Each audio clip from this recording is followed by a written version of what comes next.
tia tay ê tia tay em mình xanh không á rồi ê tia em đi em mặc khôi đi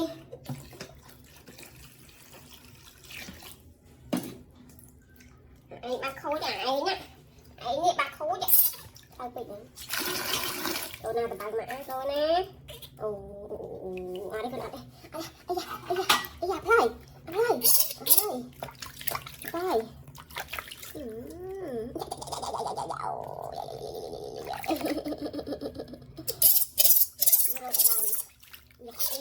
rồi